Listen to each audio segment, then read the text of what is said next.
जॾहिं ख़ातम मुहम्मद वा त पोइ ॿियो छो नबी घुर्जे।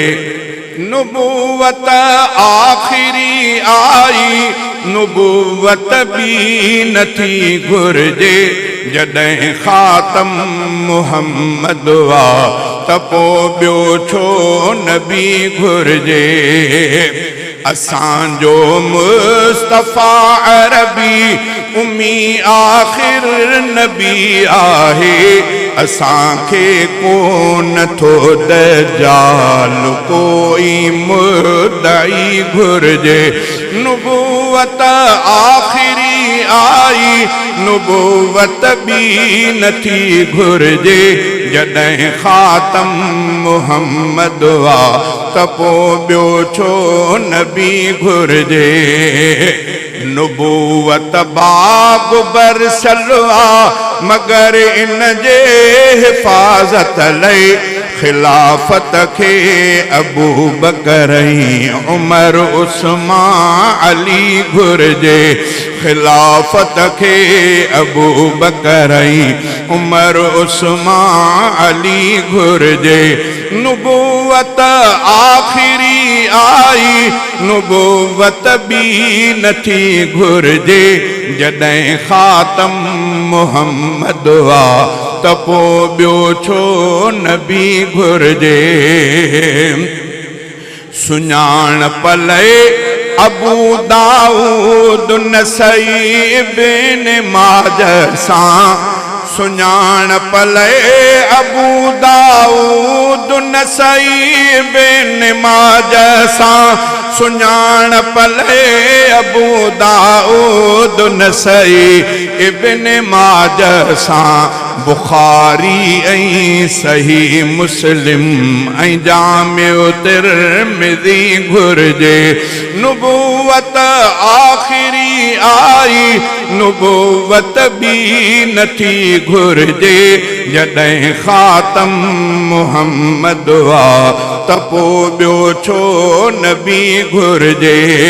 मुहम्मद तके रसाई लए असांखे रहबरी ख़ातिर इमाम आज़म इमाम अहमद ऐं मालिक शाफ़ी घुर्जे। मुक़ल्लिद थी तरीक़नि चइनि मां हिकिड़ो तरीक़ो बस थो हनफी शाफ़ी या मालिकी या हम्बली घुर्जे। नुबुवत आखिरी आई, नुबुवत भी नथी घुर्जे। जॾहिं ख़ातम मुहम्मद वा त पोइ ॿियो छो नबी घुर्जे। तसव्वुफ़ में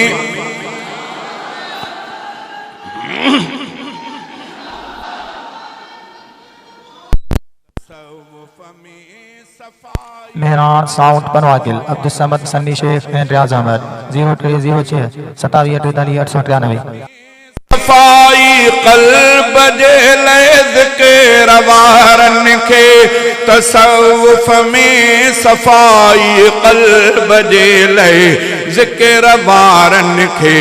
सुहरवर्दी या चिश्ती नक्शबंदी क़ादिरी घुर्जे। सुहरवर्दी या चिश्ती नक्शबंदी क़ादिरी घुर्जे। सिखण तौहीद सुन्नत वास्ते पीरी मुरीदीअ में असांखे पीर जीलानीअ जी पीरी मुर्शिदी घुर्जे। नुबुवत आखिरी आई, नुबुवत भी नथी घुर्जे। जॾहिं ख़ातम मुहम्मद वा त पोइ ॿियो छो नबी घुर्जे। जॾहिं बेहक़ सां बातिल टकर खाए मुक़ाबिल थी। जॾहिं बेहक़ सां बातिल टकर खाए मुक़ाबिल थी। जॾहिं बेहक़ हक़ सां बातिल टकर खाए मुक़ाबिल थी असांखे उते मुजाहिद मर्द मोमिन जो बंदी घुर्जे असांखे उते मुजाहिद मर्द मोमिन जो बंदी घुर्जे अगरि इस्लाम जे होके संदी काथे ज़रूरत पए त उते मंसूर लंघो दीन जो अब्दुल गनी घुर्जे